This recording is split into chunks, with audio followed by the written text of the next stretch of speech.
और हमें खुश करने में आपको कितना मज़ा आया आपको? I would describe this as one in a lifetime experience और कभी सोचा नहीं था मतलब सोचा तो था, ख्वाबों में था कि पाकिस्तान होना सोचा हुआ चाहिए। था कि ऐसा होगा आपके साथ? हाँ, मेरे साथ नहीं, पर I really wanted Pakistan to be there। ये नहीं सोचा था that I would be the first one। पर मैं बचपन से देखती थी मिस यूनिवर्स और कभी कभी सोची कि पाकिस्तान क्यों नहीं है, but you know they always say that last but not the least। तो पाकिस्तान क्यों नहीं है, कि क्यों लगता था आपको पाकिस्तान क्यों नहीं है?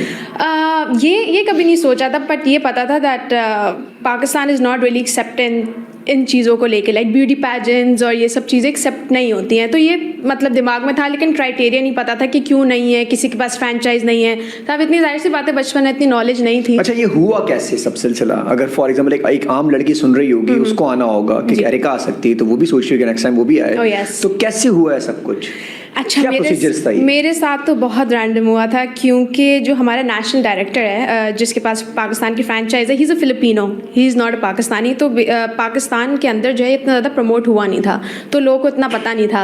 ये तो रैंडम जो है इंस्टाग्राम के पेजेस में जो है वो लोगों ने टैग करना शुरू कर दिया मॉडल्स को, सेलिब्रिटीज़ को, please apply please apply please apply. Tags आ रहे थे, मैंने देखा, मैंने कहा यार ये तो कुछ फेक सा लग रहा है, क्या ही करूँ, मतलब बिकॉज क्योंकि मैं पैजेंट गर्ल हूँ नहीं, मुझे पता नहीं है that how exactly it works. I ignored it.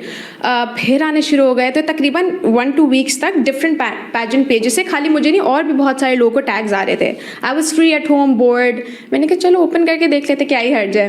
Open किया, फॉर्म था एक जिसमें आपकी नेम, नंबर, इंस्टाग्राम और बेसिक इन्फॉर्मेशन थी। ऐसे there is no harm, I am already a working model, ऐसी कोई इन्फॉर्मेशन नहीं है। अच्छा, फेक फील हुआ था बीच में कि फेक हो सकता है? हाँ, बिल्कुल तब भी कर रही थी, ठीक है यार बैठी तो कर लेती हूँ, क्या जा रहा है, फारिग थी, मैंने कहा चलो कर ही लेती हूँ। और कोई रिसर्च नहीं की थी, ना गूगल पे सर्च किया था कि इस पाकिस्तान ऑन द लिस्ट। खैर मैंने फॉर्म फिल किया और भेज दिया, और भूल भी गई। 1-2 हफ्ते बाद मैं अपनी ईमेल चेक करती थी काम के लिए, ईमेल चेक की तो भाई आ गया you have been shortlisted. तब भी मुझे नहीं पता था क्या असल है, मैंने कहा शॉर्ट लिस्टेड फॉर व्हाट। खैर उस पर फिर मेरा जूम इंटरव्यू था तकरीबन 1 हफ्ते बाद। मेरा शूट था लाहौर में। मैंने कहा चले मैं ब्रेक लेके देख लेती हूँ, तो मैंने जो है ब्रांड से बोला कि मुझे ब्रेक चाहिए, आई थिंक कोई मेरी कॉल है इंपॉर्टेंट, तो मुझे देखनी है।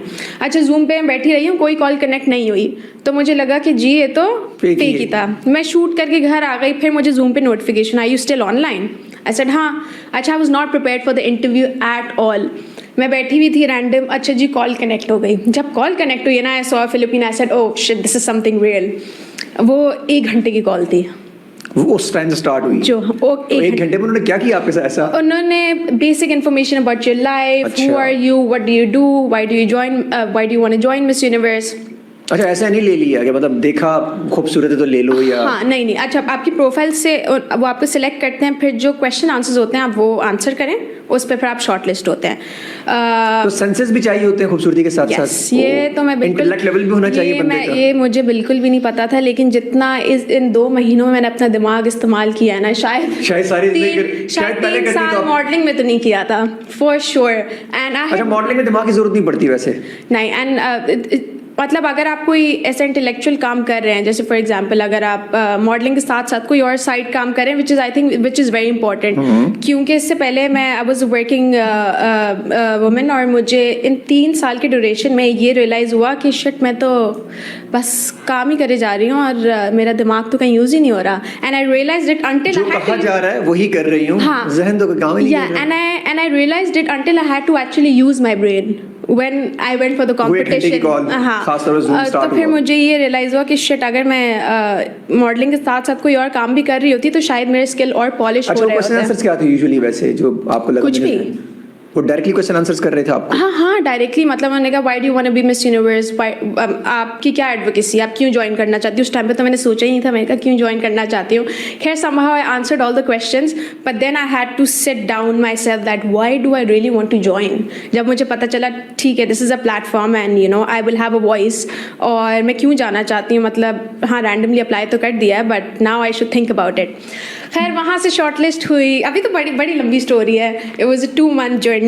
वहाँ से शॉर्टलिस्ट हुई, उसके बाद फिर टॉप 20 सिलेक्ट हुई आउट ऑफ 200 और 300 के पूल में। बड़ी बात है वैसे जी।